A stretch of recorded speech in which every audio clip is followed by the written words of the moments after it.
Back on the Boulevard Thursday, March 2nd. As always, here to prove to you there is no such thing as football season. XFL Week 3 on tap, and we got a Sunday triple header.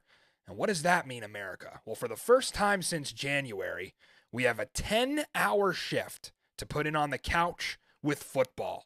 So no, we're not going to our niece's 6-year birthday party at Pizza Planet. We're not taking a stroll around the aisles of Target. We're not washing the car. We're sitting on the couch with our beer and our XFL for 10 hours, and no one's going to tell us otherwise. Don't let those losers tell you it's not football season.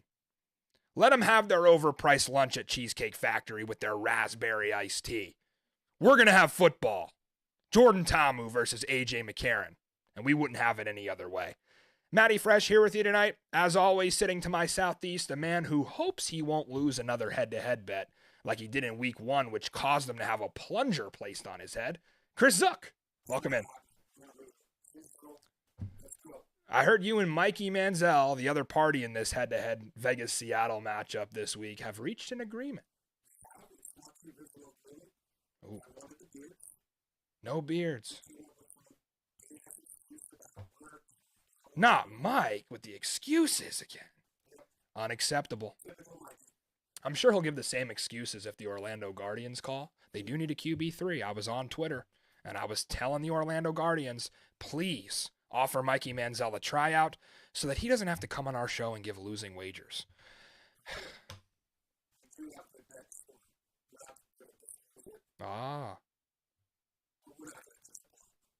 Well, that aside, I do want to apologize if we're a few moments late on the air tonight. We did get word that there is severe weather in Texas in the form of a tornado watch actually affecting the XFL hub in Arlington. We were trying to get some more information on that, get a player interview, and we are a little bit delayed on air tonight. But that's okay, because on tonight's show, we're still loaded, and we're still going to give you Week 3 winners from XFL action who we think is going to win these games. And we've been good. I'm 7-1. Zook is 6-2.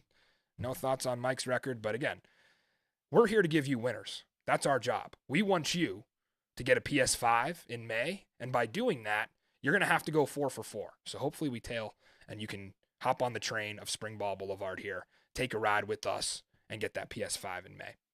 So who's going to widen the gap here in Week 3? I don't think in a 10-game season, if you're 3-0, you're probably not going to miss the playoffs, right? Unless you have a utter collapse. But if you're 0-3, it's going to be damn hard to make them. So huge games on tap this week. We have Reggie Northrup coming up in our spring ball series, a Florida man that you do not want to mess with. Great interview. We're going to have that coming up. And the Boulevard Bowl Tour back for Week 3. My frequent flyer miles have been racking up, as well as my sleep debt. But we persevere. We have another stop for Week 3 of our Boulevard Bowl Tour. That's coming up.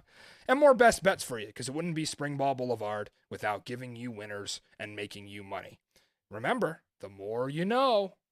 We now know more with 8 quarters of football from each team on tape. So some value for you.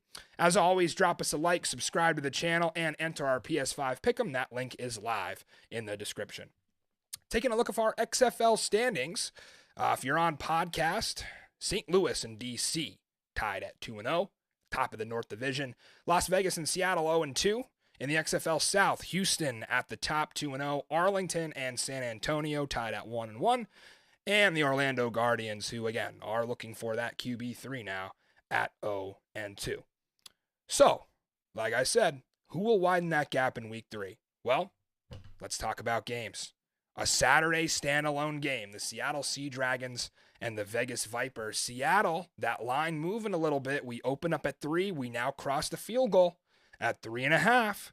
So some money coming in on the Sea Dragons. And I'm going to tell you why that's the right play. We got pivotal games this week on Sunday, but people are going to overlook this one. This is Desperation City here at the bottom of the XFL North. As Josh Pate would say, both teams in wounded animal mode here. Seattle, the road favorite, like we said, and while in literally every sports league under the sun, I would tell you to stay as far away as you can from a road favorite. I'm going to foreshadow my best bet and tell you I'm playing Seattle -3 here. Here's why you should give them a look. The schedule matters, right? The Sea Dragons had Friday and Saturday to recharge their batteries. before they could head back to Arlington. Remember, Vegas, off of 2 days less rest, had that terrible game on Saturday in the wind and rain. They did not get that break. So in the same way that front end of the schedule kind of screwed Seattle being on 2 or 3 days of rest, it's going to benefit them on the back end. The XFL schedule gives and takes. Forecast looking perfect for this one. 66 and sunny in the Snake Pit Saturday. And Dylan Mooney, that social media director out there in Vegas, he's pushing it, trying to get people in Cashman Field. I think the Snake Pit will be on fire Saturday. Listen, those Viper faithful, they heard all the negativity swirling around in my replies this week when I tweeted out my opinions about Cashman Field.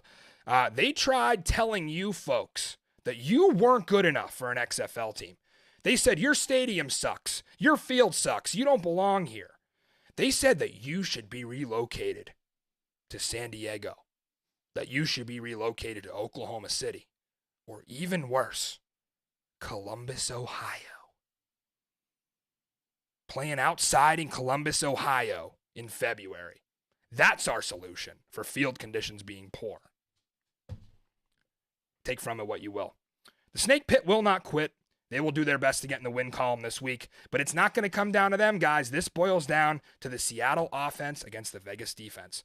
And while Vegas was a favorite last week against DC, we tried to figure out why. We were pointing to that defense, a defense that held Arlington scoreless. Remember, Arlington only 2.7 yards per carry against Vegas in week 1. I fully believe the odds makers thought that defense was poised to eat up again in week 2. While they did not, that's not the case. I told you they were banged up coming into week 2, and now it's even worse. 4 starters potentially out. Peta, that big number 0 who knocked Jordan Ta'amu over, he was limited in practice. And again, this seems to just be the battle of the first half teams. Vegas has been outscored 37-6 in the second half of games. Just unacceptable, and Rod Woodson has acknowledged it. We know, and Zook knows, the debacles that Seattle's been through late in games. They always seem to start strong. But again, the edge on this side of the ball lying with June Jones and that Seattle offense in the run and shoot scheme. Seattle leading the league in pass yards. It's very important. They have the longest completion this season, which was a 54-yard bomb from Ben DiNucci to Jacquor Pearson. And they are tied for the least sacks allowed. So that O-line outperforming expectations, at least of what I thought they would do. I thought that they were a little makeshift, but they're one of the best units in the league. Mike Minette, shout out the former Nittany Lion protecting his quarterback. Actually, there's a couple Penn Staters on this Dragon squad. Sharif Miller is a name you guys are starting to learn in the XFL. He had a couple of sacks last week. But again, just too many guys open here for DiNucci between Josh Gordon, Jacquor Pearson, Blake Jackson, Jordan Vesey.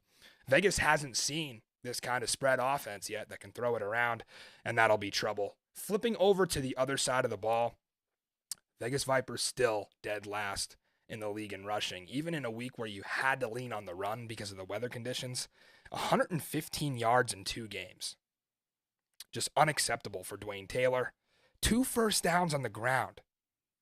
If he can go back to the play script that he showed us in week 1, when they come out just absolutely electric in the XFL opener and look like they're going to win the title, that's what they have to go back to. If it ain't broke, don't fix it. Maybe Vegas hangs around for a half here, as they've done twice now. But Zook, Seattle is the pick here. And frankly, I think this number is a little too small. I think I'm going to play it at 3. I got it at 3. I would take it at 3.5. I think they could win this by double digits. Thoughts on your Dragons? Yeah, really. And I'm sure this goofball is going to fade both of us. I mean, he's been on the Vegas train all year. There's no point of even showing it. The Vegas Vipers are a thorn in Mikey Manziel's side. They don't need their quarterback as badly as the Orlando Guardians do. But the Vegas Vipers are in dire straits right now. So you're going to have to see Brett Hundley step up his game. And that defense that's been ravaged with injuries, it's going to be tough for them. So that's our lone Saturday game. Enjoy it before our Sunday triple header. On to our game of the week. 2 of the 3 XFL unbeatens clashing at the top of the XFL North. But before we get into the X's and O's of this one, we have a public service announcement to make. Go ahead and roll that, Zook. Okay, so the DC Defenders picked up a win in the first game of the renewed XFL season, but the Defenders' legendary beer snake did not.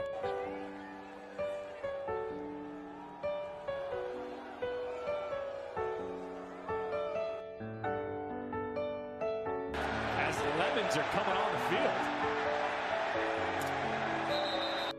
You are far stronger as a unit than the jabronis running Audi Field security. And we will free the snake in week 3. I promise you that. I'm back where I belong. Yeah, I never felt so strong. Yeah, I'm back, I'm feeling like there's nothing that I can't try. And if you with me, put your hands high. Put your hands high. You haven't lost a life before. This one's for you. Put your hands high. The dreams are filled. You're rocking with the best. I'll be on the song. I hear the tears of a clown. I hate that song. I always feel like they're talking to me when it comes on. Okay, so the DC Just brings a tear to my eye. So thank you, XFL, for listening to the people of America, and the people of the district. We're grateful. You have given us something that Roger could never: our beer snake and our freedom. And those cups are greater than us as individuals. So to that we raise our cups and swallow our beer. They unite us as one nation under football. In the name of Dwayne Johnson, amen. Let's talk football. The St. Louis offense against the DC defense here. We didn't get the chance to talk to AJ McCarron this week, but if we did, we would have asked him, AJ, what's the more intimidating environment? Audi Field or Death Valley?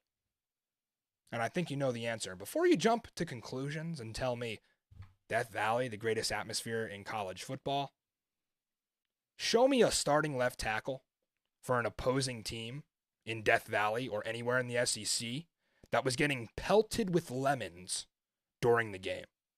You won't be able to. So you'll call me a liar. I got the facts to back it up. And Reggie Northrup will tell you coming up. It's not as hard, or it's not as easy as you think to play in Audi Field. So St. Louis is going to need Brian Hill back. I think they're going to get him back. AJ McCarron was their leading rusher last week, and he ran a 4.9 at the combine. I don't know how, but we've never seen AJ run, even in college. I have heard he's a good athlete, so props to him there, but they got to have some kind of rushing game here. AJ had negative 50 rushing yards in college, by the way. A lot of sacks he took, but that hurt his stats. But again, they need somebody else to run the ball. It needs to be Brian Hill. Anthony Beck did mention he should be ready to go this week. And while DC has one of the best rushing defenses in the league, they allow less than 75 yards per game. They have not been tested with a running back the caliber of Brian Hill quite yet. We talked about Seattle and Vegas, right? 2 teams that start fast and then fade. Well, this is the exact opposite. This is the second half teams.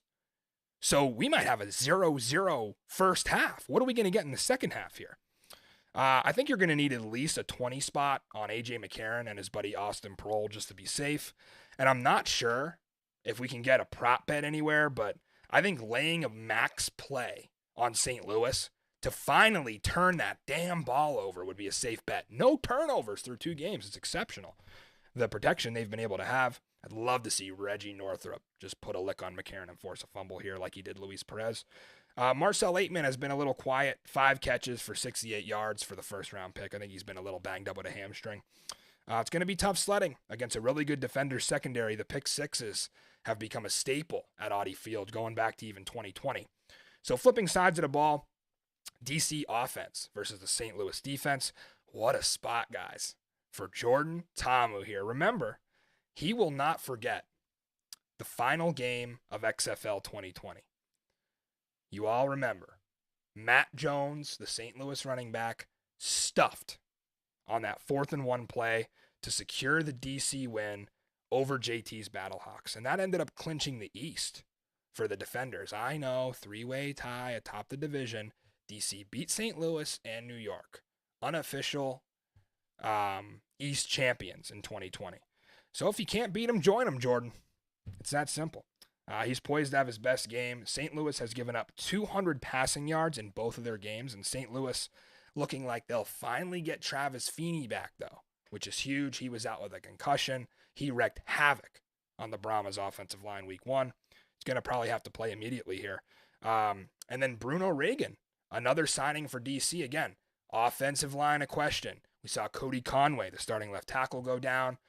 Mike Maietti, Jersey Mike, the center, has already been out for DC. And now Ty Clary, the backup center, is out. So Bruno Reagan joins Jordan Ta'amu. He used to snap the ball to him in 2020. He's probably going to have to be plugged right in. Again, this is not a good situation for DC up front, but this number's been moving as well. We opened up at DC -2. We're now at 2.5. That's a good sign. That means DC's taking some money, and I think that's the right side. I did lock it in at -2. We'll get to that in our best bets. And, of course, I'm riding with my boys. DC is the pick. Remember, guys, this team is unbeaten within the confines of Audi Field, and that will not change. And you better not disagree, Zook, because you know who's going to come out with a win in this game. I know you're reluctant, but if we get to 3-0 and you guys drop to 0-3, you might as well write it off. That's going to be tough. You guys have to win this weekend, especially considering the XFL North gets 2 teams in the playoffs. So even if you can sneak into that top 2, you don't have to have the best 4 record in the league. You just have to be in the top 2 of your division. It'd be interesting, and I don't even want to know. I mean, Mikey Manziel said he played Battlehawks money line last week. He didn't make it a best bet, though. He loves A.J. McCarron. Just absolutely adores that guy. So the DC Defenders, you will go 3-0, and we'll have another victory Monday right back here on the Boulevard. Reggie Northrup coming up here. I got to talk to the Black Dragon, as he goes by in MMA. Very entertaining guest. As always, like and subscribe to the channel. We'll be back on the Boulevard with the rest of the Sunday games as well as our best bets. But for now, enjoy Reggie Northrup. Well, some of you may know him for going through drills with an unlit cig in his mouth, but I know him as a former national champion at Florida State.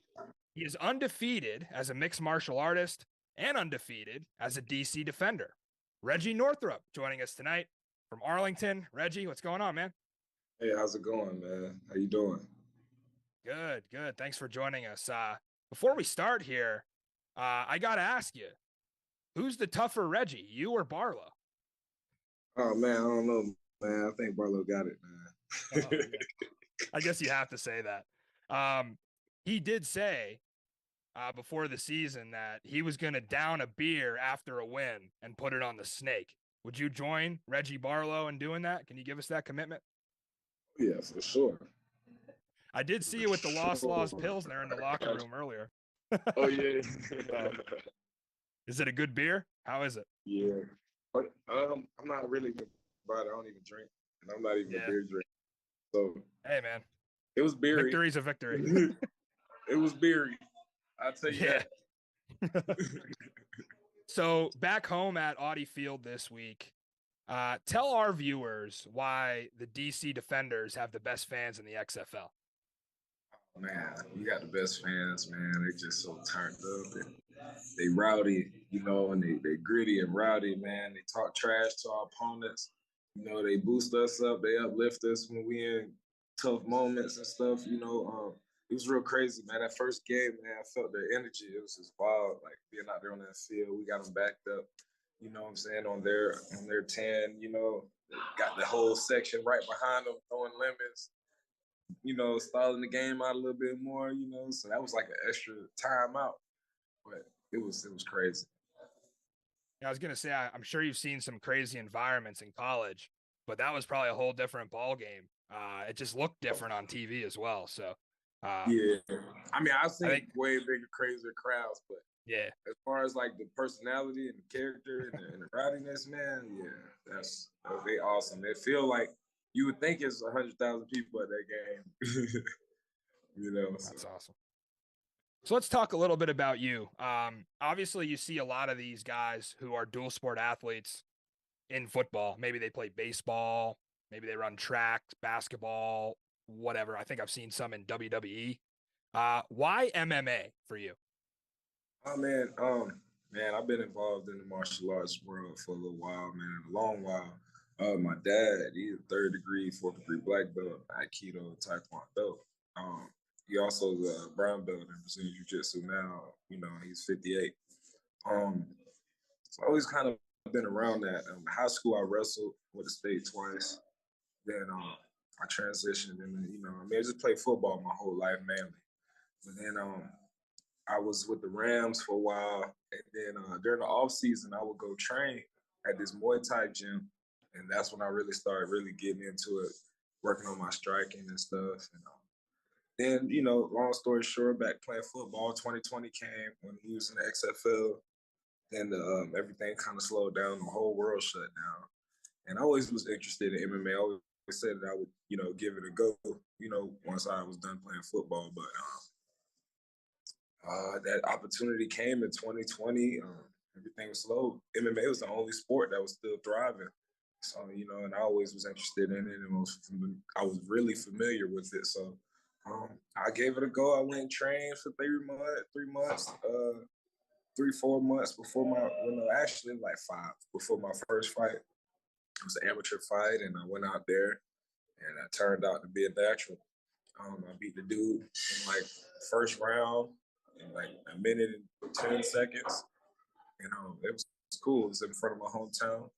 It was exciting. But it was adrenaline rush, man. I needed an adrenaline rush, man. Everything was shut down. Everybody was quarantined. And, man, so then from that point on, I just hit the ground rolling. I had like 4 fights after that, keep training every day. And I would cross train and do like some 7-on-7 and footwork drills with some of my football guys, you know what I'm saying, and other times. So I was definitely getting a lot of cross training in.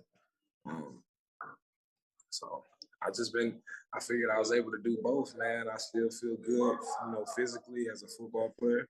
And I love the game of football, man. Football is my main love, my first love, you know what I'm saying? So it was hard for me not to, to hang up the cleats, not just yet. I still got some longevity and some youthfulness in my legs. My body feel good. So, yeah.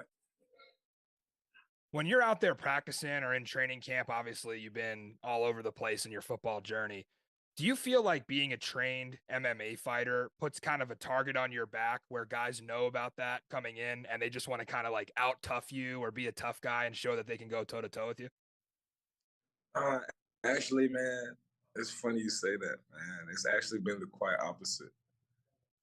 Yeah, guys don't really try to go, walk my way in a confrontational manner. But the crazy thing is that I shock everybody because once you get to know me and know the real me, I'm real, I'm fun, I'm goofy, I'll get along with everybody, and I'm a peacekeeper. You know what I'm saying? So I make it real hard for you to even feel that you need to, come at me like that. So right. Yeah. Interesting. I don't really have too many. I don't have issues and stuff like that. I know how to diffuse issues in a calm, less non-violent manner. So cool. Everybody in a good mood. Yeah, of course. I know Greg Williams obviously has an aggressive scheme, which fits your style of play. What has it been like playing for him? Oh man, it's been cool, man. He's old school. I like old school.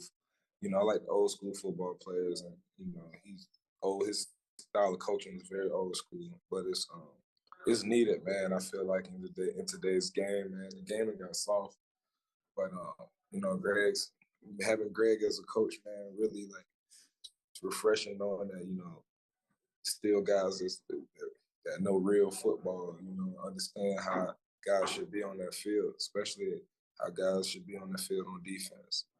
So it's exciting, man. I was actually with him briefly,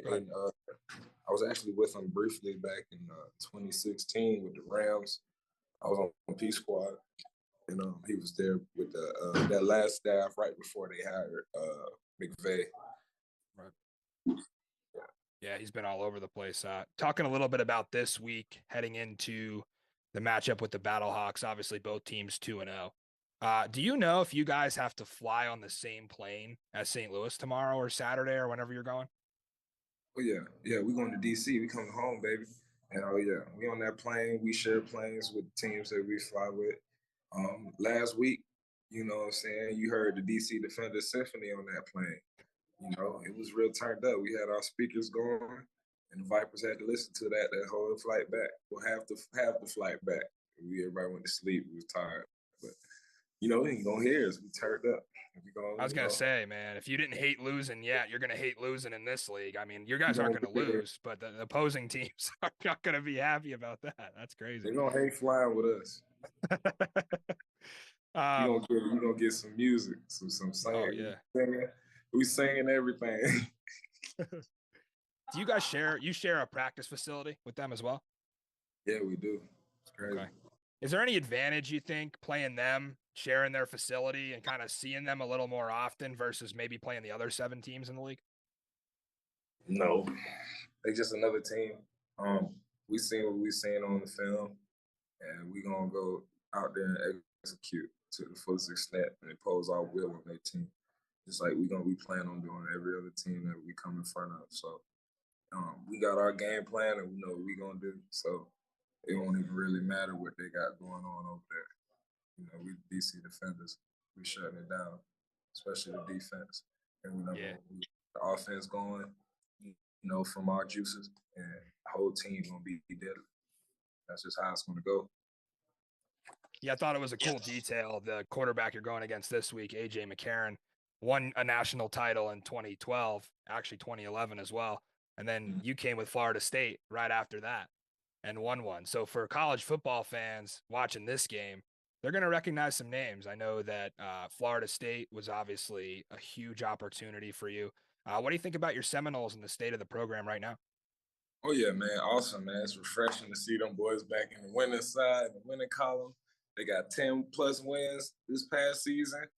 We haven't seen that. That was last time we got one of those was like, I think when I was there, if I'm not mistaken, or maybe the class after I left. But yeah, it's refreshing. And the cool thing is, I think they're expanding the college football playoffs next season, so more opportunity for them to get in there, you know, and get a shot, regardless of if you know, God forbid, they do get a loss or two, you know, along the way during the season. Yeah, absolutely. So some rapid fire here for you. I want to get to know your teammates a little bit.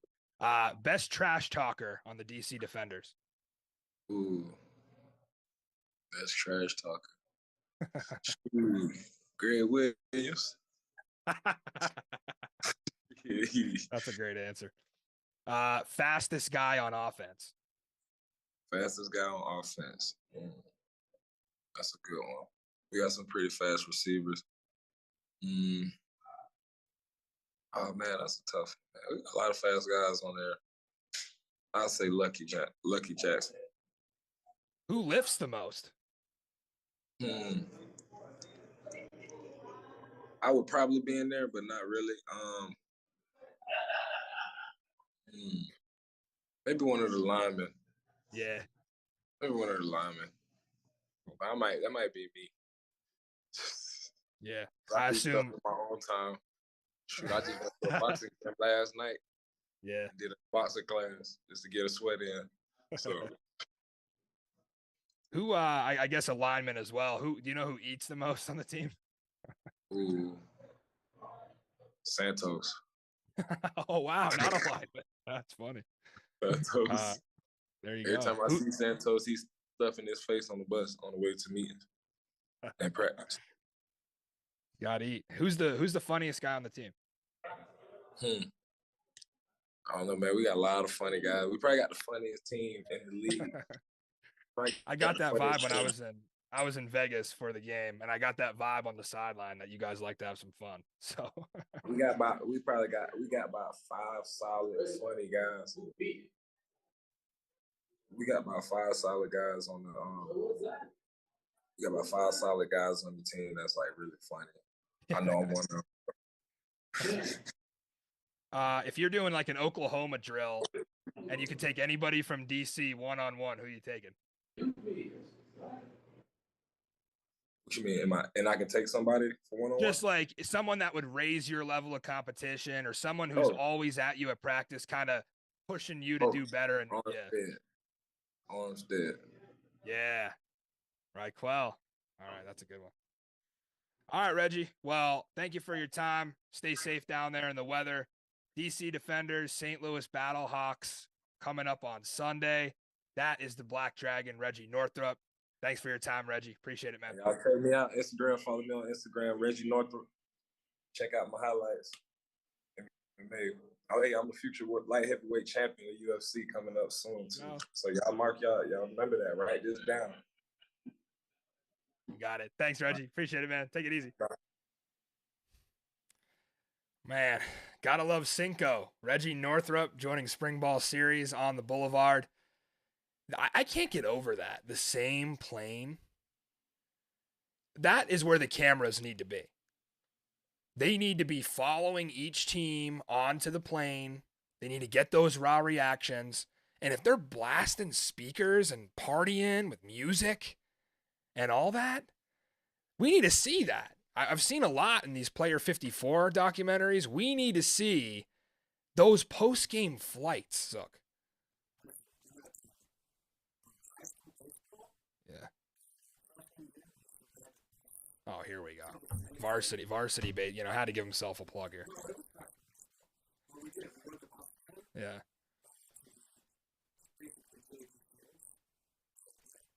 I'm sure that relates exactly to grown athletes. The brawl on the bus. Okay.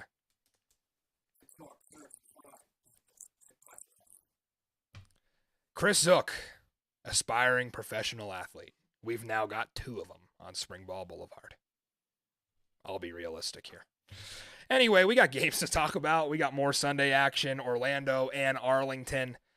The largest spread that we've seen here, 8.5. Those Renegades, with this total sitting at 38, and get Orlando on the money line plus 340. And this is a much-needed get-right spot for Bob Stoops. Again, if you needed any indication what these odd makers think of Orlando, this isn't even technically a road game for them. Remember, they are home at the XFL hub. So home field advantage, while those Arlington fans will be out, it's not really that much in play here. It's just as much of a home game for Orlando as Arlington, even flying to the Sunshine State like they did in their loss to San Antonio last week. That's actually more of a road game for them. Still 8.5-point dogs. You can still get the fighting Terrell Buckleys at 16-1 in Vegas to win it all. Arlington, though, with their own issues, they have a plethora of things to fix. I thought the defense held up pretty strong against Houston, but if you look at what Brandon Silvers did to Orlando in week 1, he absolutely took a step back. So that shows you kind of common opponent here. That's credit to the secondary in Arlington. And then you got Willie Taylor in the linebacking core. He had a big sack. Donald Payne back to his ways, just hitting guys left and right. 3rd in the league in tackles for Payne. And they create turnovers here. 4 forced fumbles, 4 fumbles recovered. 100% success rate. Obviously, they had the 2 pick sixes off of Luis Perez in week 1. And I think Arlington's defense set up to feast on whoever it's going to be for Orlando. Again, they cut Quentin Dormady. So now their quarterback room includes Paxton Lynch and DeAndre Francois. And as of airtime, they have not announced a 3rd quarterback yet. I think they're still in the interview process with Mikey Manziel. Hey, at least we know one thing about Mikey. He's going to put his balls on the line for you, Orlando. Maybe that's what you need. You need a little bit of heart. They did make a move this week signifying they might be sticking with Paxton Lynch as their starter going forward. They went out and got Lance Lenoir. If you don't know him, he was Lynch's top receiver in the summer league over in Birmingham. And although he's now an Orlando Guardian, he was technically not part of the XFL draft. So this is what you need. Maybe some fresh faces coming in to revitalize that culture. John Maine Martin, got to give it to him, still 4th in the league in rushing, although he hasn't scored a touchdown. I think when you get an opportunistic magnet, like a ball magnet type of defense, going against an offense like Robert Ford's, which has been prone to turnovers, you're going to see some. It could get ugly. Orlando has scored on both of their opening possessions this season, but hasn't been able to do anything after that. They've scored twice in the first quarter on their first drive, twice in the fourth quarter. By that time, they were being blown out already. So I'm going to take the odds on Orlando not scoring on their first drive. They are not the Philadelphia Eagles, who I think scored every single time they had a first drive. That's not going to happen. So take that bet. No points for Orlando on drive 1 this time. Flipping sides of the ball, the Arlington offense against that Orlando defense. I would say there may be a little quarterback controversy here in Arlington. The problem is Kyle Sloter hasn't played yet, and that's about to change. Tonight, the Dallas News reporting Kyle Sloter is the guy. QB1 will get the go for the Arlington Renegades. And again, they have been underwhelming on offense, so we'll see what Sloter can do here. Both scores they had against Houston came off of special teams takeaways. I think they started from the plus 23 and the plus 40. They got to sustain drives. Their starting left tackle, Teton Saltz, according to XFL analysts, right to the IR, so now they need more offensive linemen. Orlando's going to get a few tackles for loss here. I think the Guardians actually second in the league in that category with 14 tackles for loss, even though their offensive stats don't stack up. At least they have some TFLs. But I lean this being the coming out party for the Arlington Renegades. And again, when you're at that crossroads of Plitt and Sloter, it's a crucial point in the season. If they struggle again with 10, do they go back to 9? They need more than 2 offensive touchdowns, which is all they've got this year. It's not good enough for a team I legitimately thought had the best roster on paper.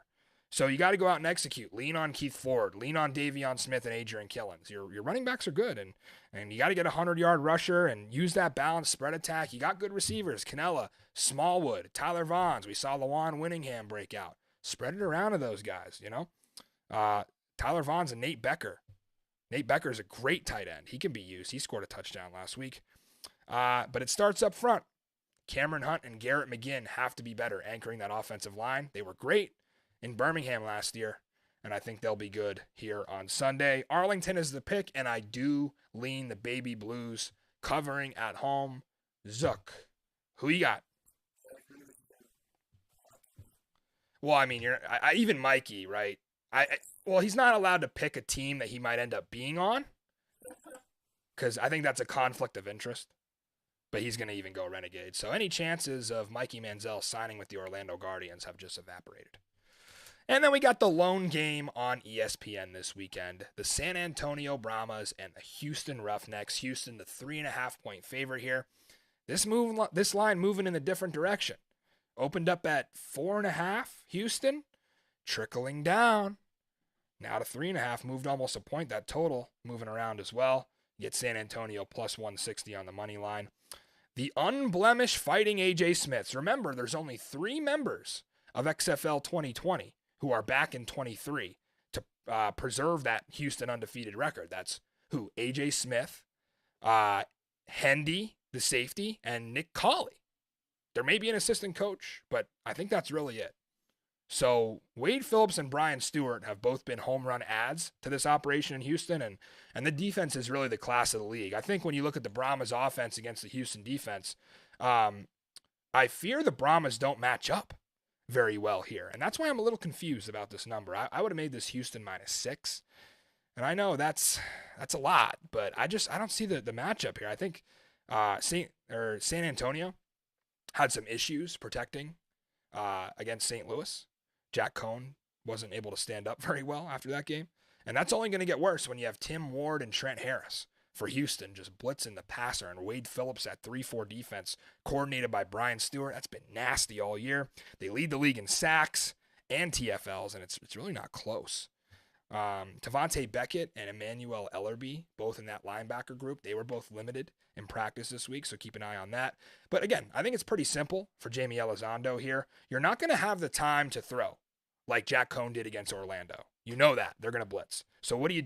You go back to what worked in week 1, and that was Kalen Ballage, and a healthy dose of Ballage, who was a workhorse back in week 1. He's the toughest tailback that Houston will have faced thus far this season. And the difference this time is that instead of kicking 4 field goals inside the 30, score the damn football. You got to get into the end zone. You're not going to beat Houston with field goals.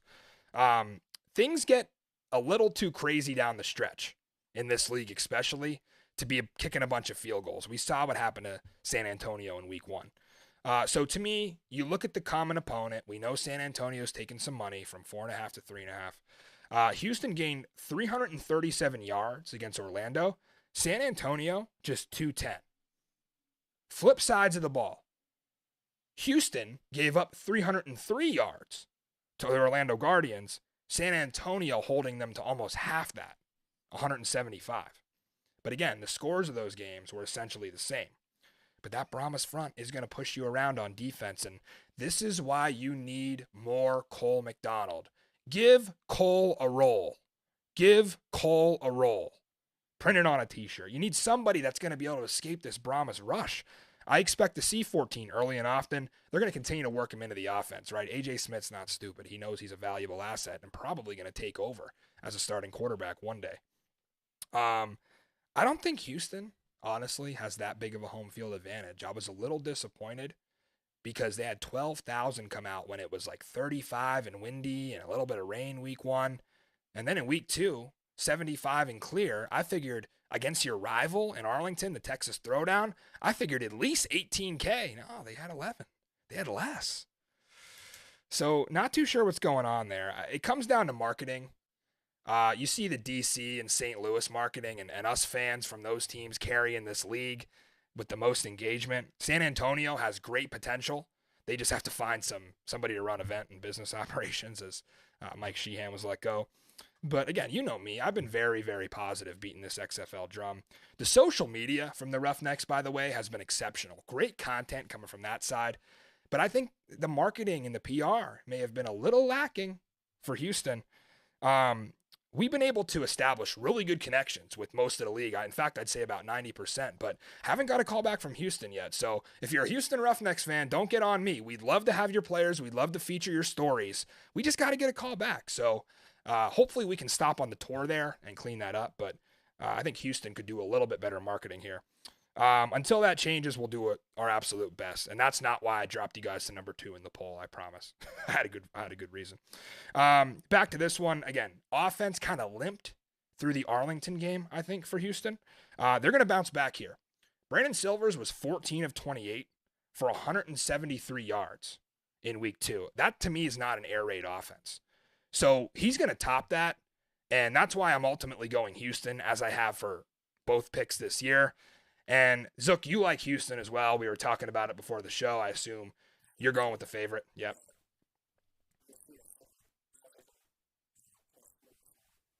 Oh, I wish we could get him +4. Wouldn't that be something? So Mikey, Moan for Cone. Couldn't even get his first name right. Called him Jake Cone on Man to Man. And he goes with them anyway. So maybe Mike laid his bet on San Antonio, and that's why they went to 3.5. I wouldn't doubt it. Some major money coming in from Mikey Manziel there. So that's our picks for the games. Again, you can pick along with us in that description for our PS5 pick'em. To recap things on the 2023 Boulevard Bowl Tour thus far, what have we seen? Well, we've seen the birth of this beautiful league. Arlington took down Vegas under the watchful eye of Dwayne Johnson over at Choctaw Stadium. We were there for that. And we witnessed chapter 1 of what's going to be a long history for the Vegas Vipers in this league. Again, don't let them tell you you're going to Columbus. This team is here to stay in Vegas. And while I was given a warm welcome by both of those wonderful cities, it's time to come home. We'll see you Sunday, fam. Audi Field, unbeaten in that facility. Bring your lemons, bring your snakes. I will be out on the field with the people. And what did they tell you before the season? They told you Cacao was the law. They said St. Louis was the favorite of this league. And to me, St. Louis has always been the favorite child of the XFL, right? They always get the best Christmas gift. A.J. McCarron assigned to the St. Louis Battlehawks. Real convenient. They counted us out. And it's time to show them why Audi Field will be the destination for every team if they want a chance to win the XFL championship. You're going to have to run through our facility at Navy Yard. And that's all I got. We'll see you Sunday, DC. Our week 3 best bets, of course I'm going DC -2. They've made me a lot of money this year. In fact, I'm 2-2 both losses I've had, Zook, have been totals. So I'm staying off the totals. Look at this, 2, 3, 4 money line. Wow. It's like we're counting up here. This looks like when you count me in. 4, 3, 2. We're all in order here on the Boulevard. Way to tidy things up, Zook. So I'm going DC -2. Again, this will be my third straight week betting them. I did get them at 2. That number has climbed to 2.5. I know issues on the offensive line, but I trust Fred Keiss's offense. I think Jordan Ta'amu will have his best game. And those Battlehawks have just been flying way too close to the sun. No turnovers yet. That will change. I can guarantee you that. I've also got the Sea Dragons -3. I was waiting for you to get off them, and I took my chance. Again, we look at the power rankings that we had before the season. I had Seattle at 3, and I had Vegas at 5. I think they're 3 points better than Vegas here. I don't want to overreact to the blunders they've had the first 2 weeks. I highlighted it in the preview. This is a damn good offense. And that it's enough for me to get past Vegas, who I haven't seen much from, honestly. Right. With your head, not your heart. Yep. Well, thank you for giving me the opportunity, because I think they're going to win me some money this year. That number's too low. I would have made it 5.5. I don't know if Vegas can keep up offensively with what Seattle's able to do. And they have injuries on defense. So who you got this week? Okay. Yeah. I would have made it 6. So I think you got a cushion there. 2-0 against the spread for the Houston Roughnecks. You never bet against AJ Smith again. We took his total last week live. It wasn't an official play, but we added it live. Little disappointing. So all of us staying away from the totals. And again, the record of Mikey Manziel does not reflect the record of Springball Boulevard. We only hope he can actually bet his game this week. And of course, the thorn in my side is taking Battlehawks money line. This is 3 for 3. Mikey Manziel fading me, and he hasn't done very well doing so. Piper's Parlay.